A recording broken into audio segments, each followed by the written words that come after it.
თუ კი მკითხავდნენ ჯოჯოხეთის სიღრმიდან აღმოცენებული ყველა ბოროტი დემონის, ყველა უწმინდურის და ურჩხულის წინააღმდეგ ვის დავიყენებდი გვერდი, აუცილებლად 딘 ვინჩესტერს დავასახელებდი, რადგან ის არ დაბადებულა სიცოცხლისთვის, ის დაიბადა თავგანწირვისთვის.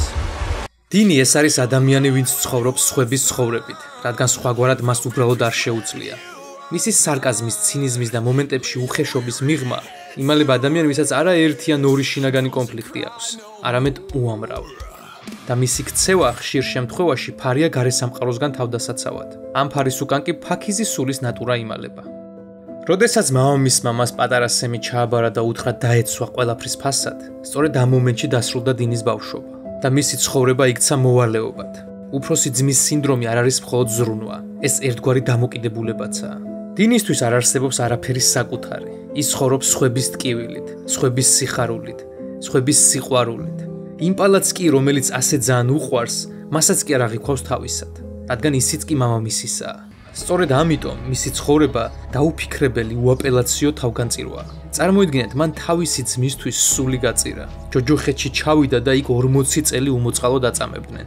და როგორ ფიქრობთ, ამ გადაწყვეტილებას ნანობს? რა თქმა უნდა, არა. მსგავსი მომენტი და სიტუაცია რომ ჩავარდნილიყო ისევ, იგივეს გაიმეორებდა დაუფიქრებლად. და ეს ყოველივე თითქოს რაღაც ჯანსაღი არ არის. მისი შინაგანი კონფლიქტები მას მოსვენებას არ აძლევს. რაღაც მომენტში ის აცნობიერებს, რომ საკუთარ თავს ვერ იტანს.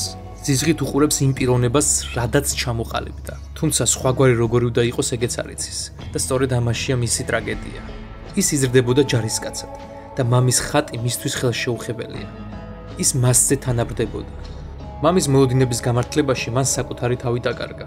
დინს არ შეუძლია იყოს ბედნიერი. მას ეშინია სიყვარულის.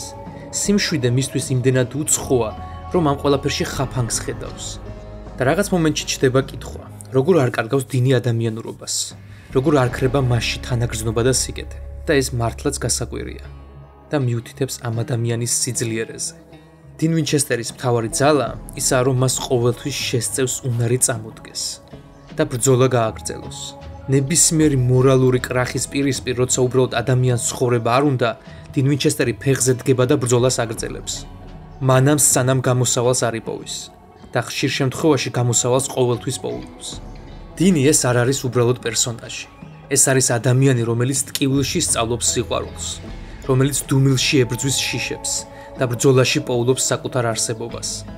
ის არ ითხოვს მადლობას, არ ელის აპლოდისმენტებს, მისთვის საკმარისია იცოდეს, რომ სხვები გადარჩნენ. და ყველაზე მთავარი, რაც უნდა ვიცოდეთ 딘 ვინჩესტერზე, რომ მას არ აურჩევია ეს გზა.